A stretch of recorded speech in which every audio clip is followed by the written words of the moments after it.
Manifestação da Procuradoria-Geral da República. PGR opina com ressalvas pela concessão da progressão de pena para o publicitário Ramon Rollerbach, condenado no Mensalão. Onda de ataques no Ceará. Mais presos são transferidos para o Rio Grande do Norte. E no total, já 35 foram removidos no estado. A onda de ataques já chega no 10º dia. Adicional de insalubridade, um direito quando o trabalho representa risco à saúde. Altas ou baixas temperaturas, umidade, ruídos, radiação, agentes químicos ou biológicos. Tudo isso faz com que um ambiente seja considerado insalubre. Como funciona a justiça? Nosso novo quadro explica tudo sobre a reforma trabalhista. Processualmente, a gente já verifica esses efeitos nos processos, diminuição da quantidade e diminuição dos pedidos.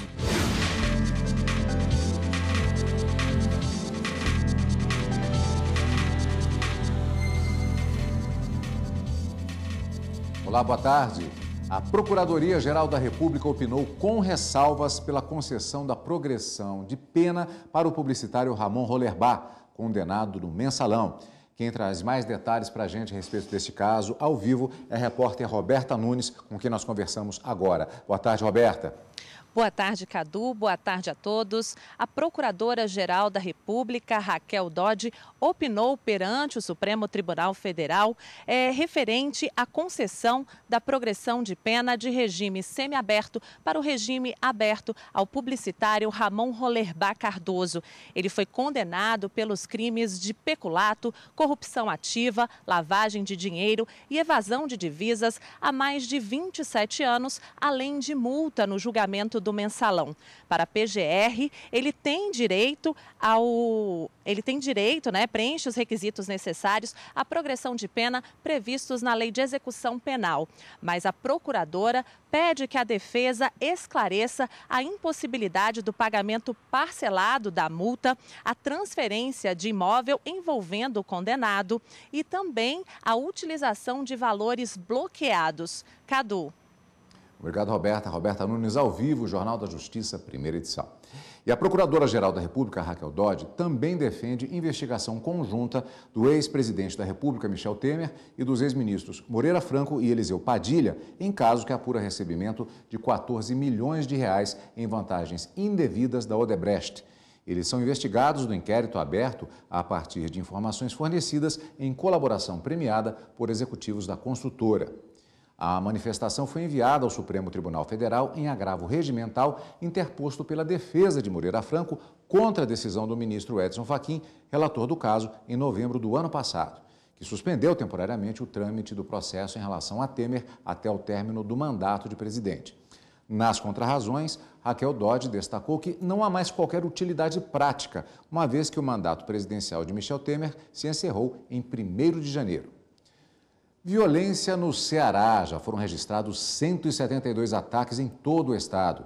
Centenas de suspeitos de integrar a facção criminosa que vem incendiando e explodindo equipamentos públicos e veículos em 39 cidades já foram presos. Segundo a Secretaria de Segurança Pública do Ceará, 287 suspeitos foram presos ou apreendidos por ligações com os ataques ocorridos no estado.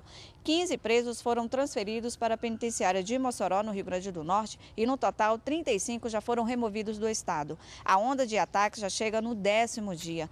Vários ônibus, transportes escolares, viaduto e prédios públicos são alvos de criminosos que protestam as regras mais rígidas impostas no presídio, como a proibição de entrada de celulares.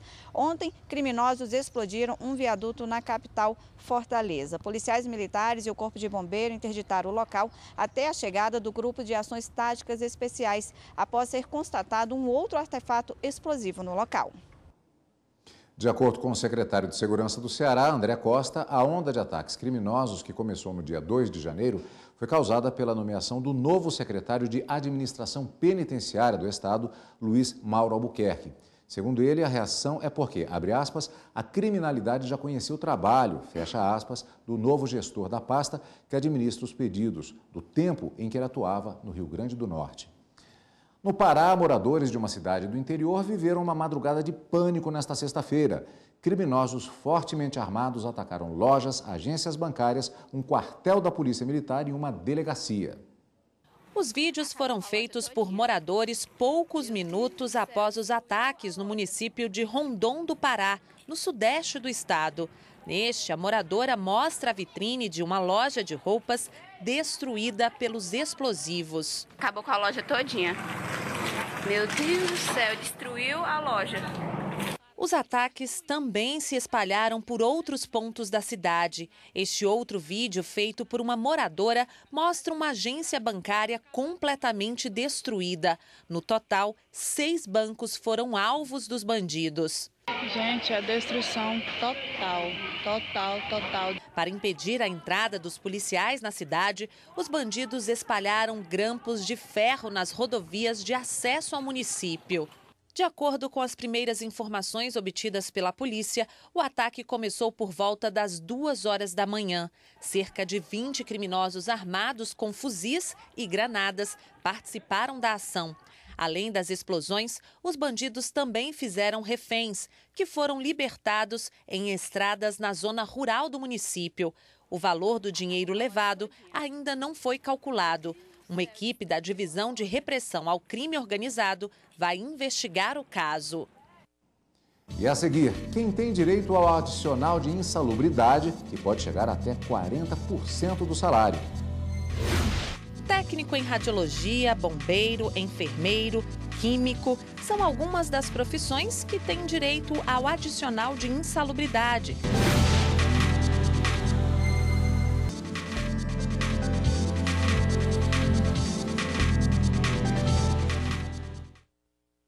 Vereador de Londrina, suspeito de receber propina, vai continuar a usar tornozeleira eletrônica.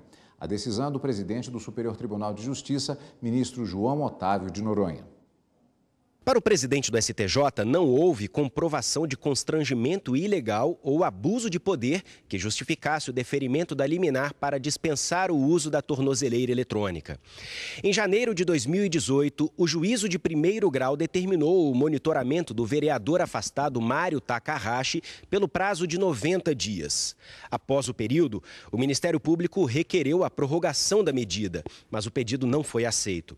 O Tribunal de Justiça do Paraná, porém, estabeleceu o monitoramento para a garantia da ordem pública e para evitar ameaças a testemunhas e destruição de provas. Contra esse acórdão, a defesa recorreu no próprio Tribunal de Justiça do Paraná com embargos infringentes. O Código de Processo Penal prevê os embargos infringentes quando a decisão de segunda instância não é unânime e é desfavorável ao réu. No habeas corpus dirigido ao STJ, com pedido de liminar, a defesa alegou que, enquanto não há resposta do Tribunal Estadual sobre os embargos infringentes, o réu não poderia continuar com a tornozeleira eletrônica.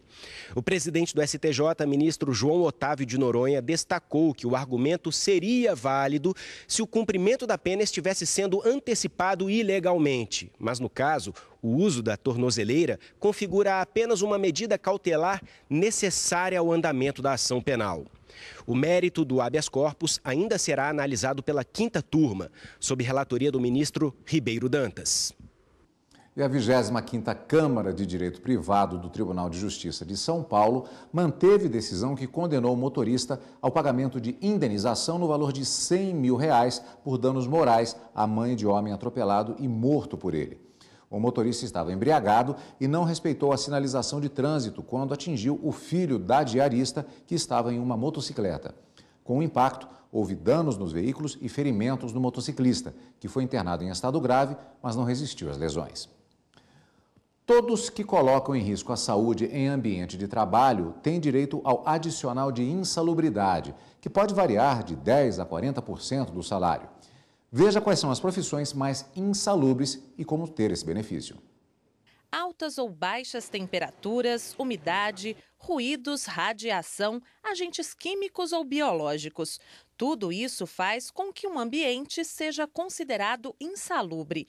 Trabalhar em locais assim pode ser prejudicial à saúde. A insalubridade ela faz parte do artigo 7 da Constituição e o artigo 190 e 191 da Consolidação das Leis do Trabalho, que seria uma atividade com risco de danos à saúde e elas podem estar divididas em atividades insalubres, atividades perigosas e penosas. Essa é uma das razões que faz com que o trabalhador precise fazer o exame admissional antes de iniciar as atividades, para saber se está em condições de assumir a função, além dos exames periódicos, em casos de trabalho insalubre.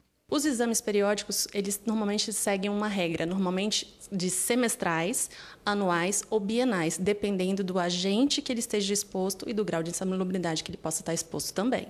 Técnico em radiologia, bombeiro, enfermeiro, químico, são algumas das profissões que têm direito ao adicional de insalubridade, que está previsto em lei e pode representar até 40% a mais no salário. A lei diz que o percentual vai variar entre 10%, 20% e 40%. Ele será fixado de acordo com a exposição do trabalhador ao agente de risco.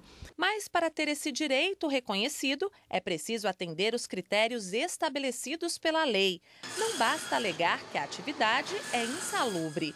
Aqui na câmara fria deste supermercado, a temperatura na área mais gelada chega a menos 12 graus. Os trabalhadores que precisam acessar essas áreas não recebem adicional de insalubridade, porque na avaliação técnica foi identificado que eles não ficam muito tempo expostos ao frio, mas mesmo assim utilizam todos os equipamentos de proteção individual. Hoje tem japona, tem calça térmica, essa japona é térmica, tem balaclava, tem botas, né, termoisolantes. Tudo isso a gente fornece para o nosso funcionário. Para quê? Para evitar todo e qualquer risco de um choque térmico, de qualquer risco que o nosso funcionário possa estar exposto.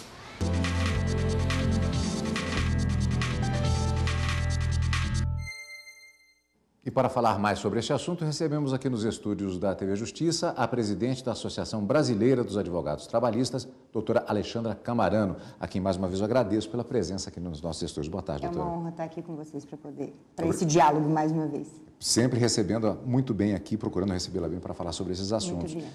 E aí nós começamos exatamente com alguns termos que são muito usados e que são diferentes entre si em relação a essa questão desses adicionais.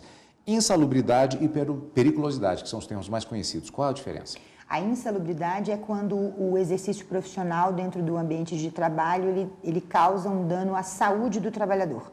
E a periculosidade é quando há um risco à vida do trabalhador. Então, tanto é que os percentuais eles são diferenciados.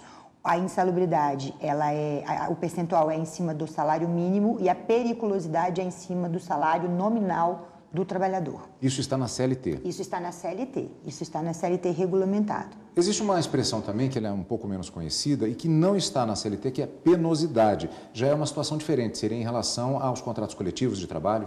A penosidade ela é muito específica, né? Alguns servidores, né, estatutários, eles têm o direito, mas muito especificamente quem trabalha em fronteira, ou então algumas categorias que podem colocar no instrumento coletivo de trabalho, mas não é da CLT, não existe na CLT regulamentada a questão da penosidade. Agora, como vimos na matéria, existem várias profissões com diferentes situações às quais esses trabalhadores são submetidos. Como é então que se faz para avaliar o risco ou a possibilidade de insalubridade, o grau de insalubridade ou mesmo de periculosidade que existe?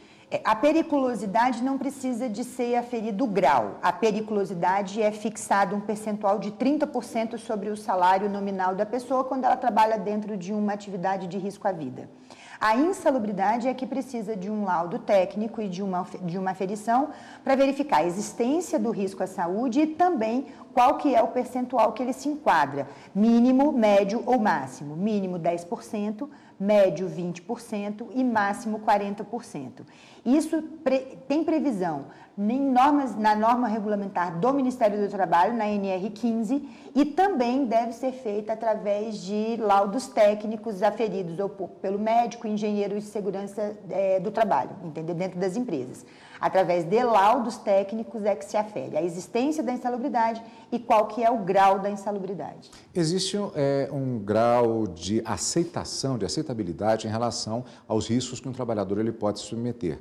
A alegação em uma situação de que ele recebe esse adicional e ele tente se submeter a qualquer situação, ela não é válida. Se aquele risco ele exceder um determinado limite, ele não tem a obrigação de entrar, por exemplo, em um determinado local. Exatamente, quando aquilo oferece um risco. Por exemplo, a mulher gestante, a mulher lactante, ela não pode trabalhar em ambientes insalubres. Então, algumas dependendo da situação do trabalhador, ainda que se receba o adicional, não pode trabalhar sujeito àquele ambiente. Aí entramos já exatamente na minha próxima pergunta, que era exatamente as exceções. Quem não pode se submeter, uma delas é essa. Uma delas é a gestante. O trabalhador gestante é aquilo que pode causar um risco de vida para aquele trabalhador se submeter a uma condição de trabalho insalubre. Existe a possibilidade de mais de um adicional de insalubridade? Não existe. Não existe a possibilidade de acúmulo de adicional de insalubridade. O que existe ainda está sendo decidido no TST, há um recurso de revista repetitivo sendo tratado, é o recebimento da insalubridade e da periculosidade quando não é o mesmo fator de risco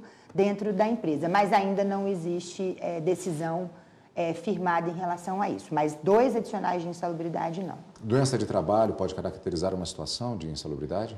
A doença do trabalho ela pode caracterizar o acidente de trabalho, mas não é um fator para desencadear o recebimento de insalubridade ou periculosidade, não. Doutora Alessandra, muito obrigado pela sua participação mais uma vez para falar sobre esse tema. Eu que agradeço a oportunidade. Sempre bem-vinda para falarmos para os nossos telespectadores. Obrigado, boa tarde. Obrigado, boa tarde. E no próximo bloco, reforma trabalhista. Com este tema, a gente estreia a série de reportagens Como Funciona a Justiça. Depois da reforma, o número de novos processos diminuiu. Em todo o Brasil, a queda chega a quase 1 milhão de ações.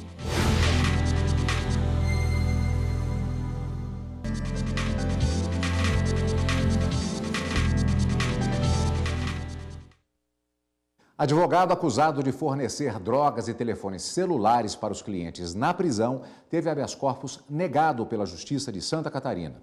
Além das drogas e equipamentos proibidos, o advogado repassava aos presos informações relacionadas às práticas criminosas. Em troca, ele recebia dinheiro e tinha a compra de armas facilitada.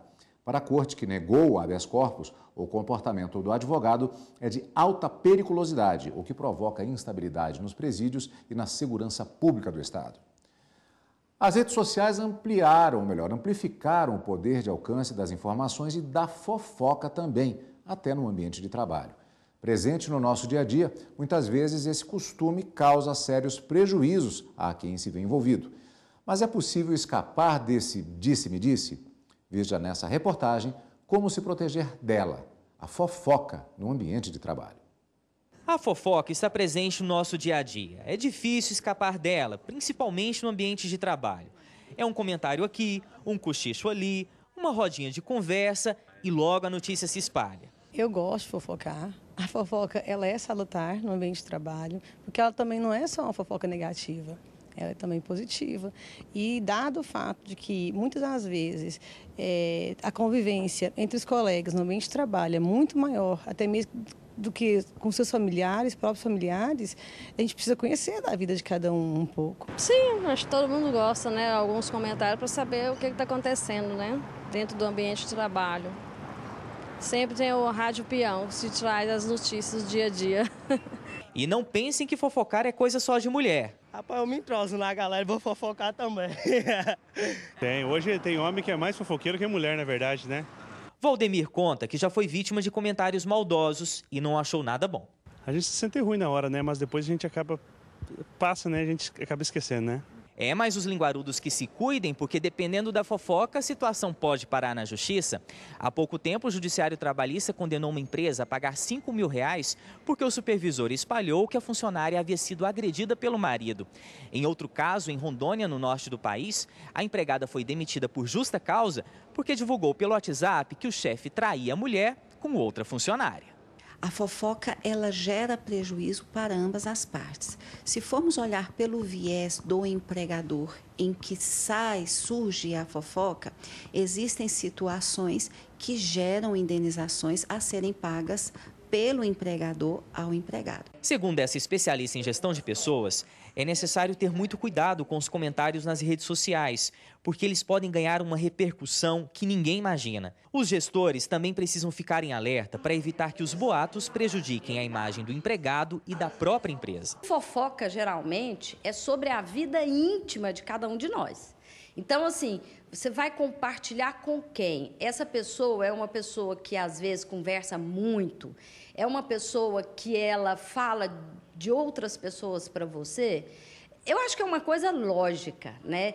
Evitar, ser humano é complexo, né? Mas você ter uma atitude mais firme e raciocinar melhor com quem você está compartilhando, eu acho que sempre é o ideal. Para quem gosta de falar da vida dos outros, a advogada lembra que, além da punição no âmbito trabalhista, os fofoqueiros podem também responder criminalmente por calúnia, injúria ou difamação. Segundo ela, os tribunais estão mais rigorosos. A questão da fofoca hoje no ambiente de trabalho tem sido tratado com rigor pelo Poder Judiciário, tem gerado ações de natureza indenizatória, no qual gera consequências para que o empregador venha a pagar e consequências para o empregado, né? Uma das consequências é a questão da demissão, efetivamente comprovado, né? Gera inclusive demissão por justa causa. A relação entre patrão e empregado mudou de um ano para cá com a reforma trabalhista. Os sindicatos também tiveram que se adaptar às mudanças na lei. E o acesso à justiça deixou de ser de graça. E a reforma trabalhista é o tema da primeira reportagem da série sobre como funciona a justiça.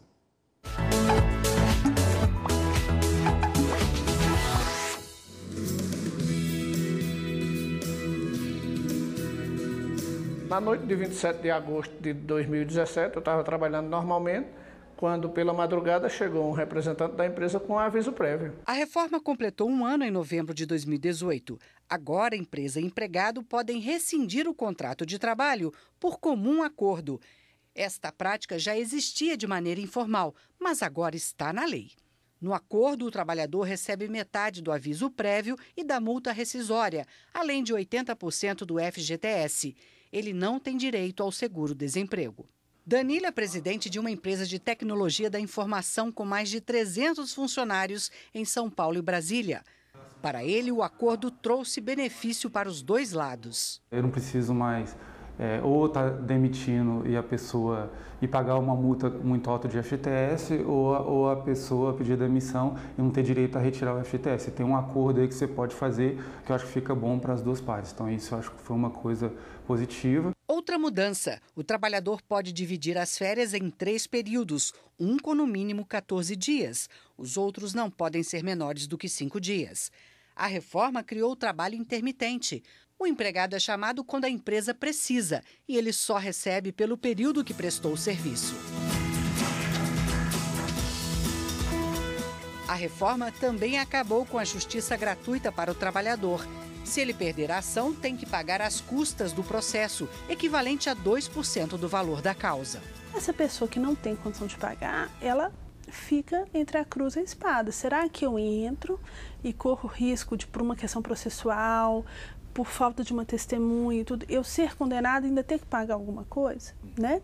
Essas questões estão sendo discutidas no STF, existem ações de inconstitucionalidade, ADINs, ações diretas de inconstitucionalidade, questionando isso, mas ainda não foram votadas. A ideia é que sejam votadas no primeiro semestre, possivelmente. E aí esse quadro vai ficar mais claro, porque a Constituição, a princípio, fala que você vai dar assistência jurídica integral àqueles que comprovarem insuficiência de recursos. Depois da reforma, o número de novos processos diminuiu.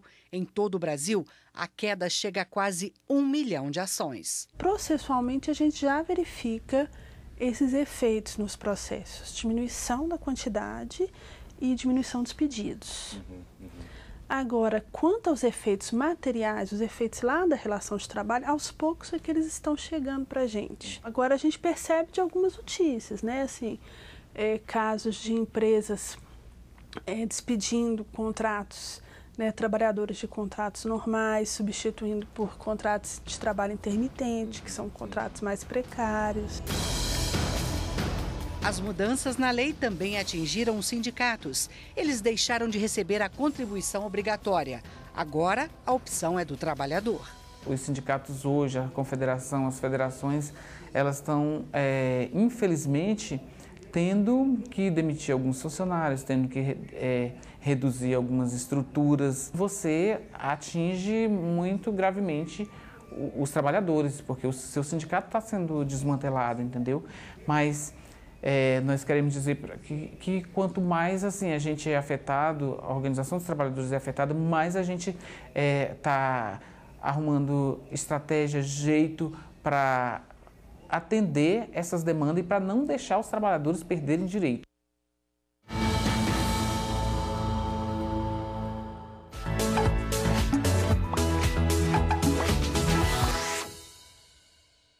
E esta edição do Jornal da Justiça fica por aqui.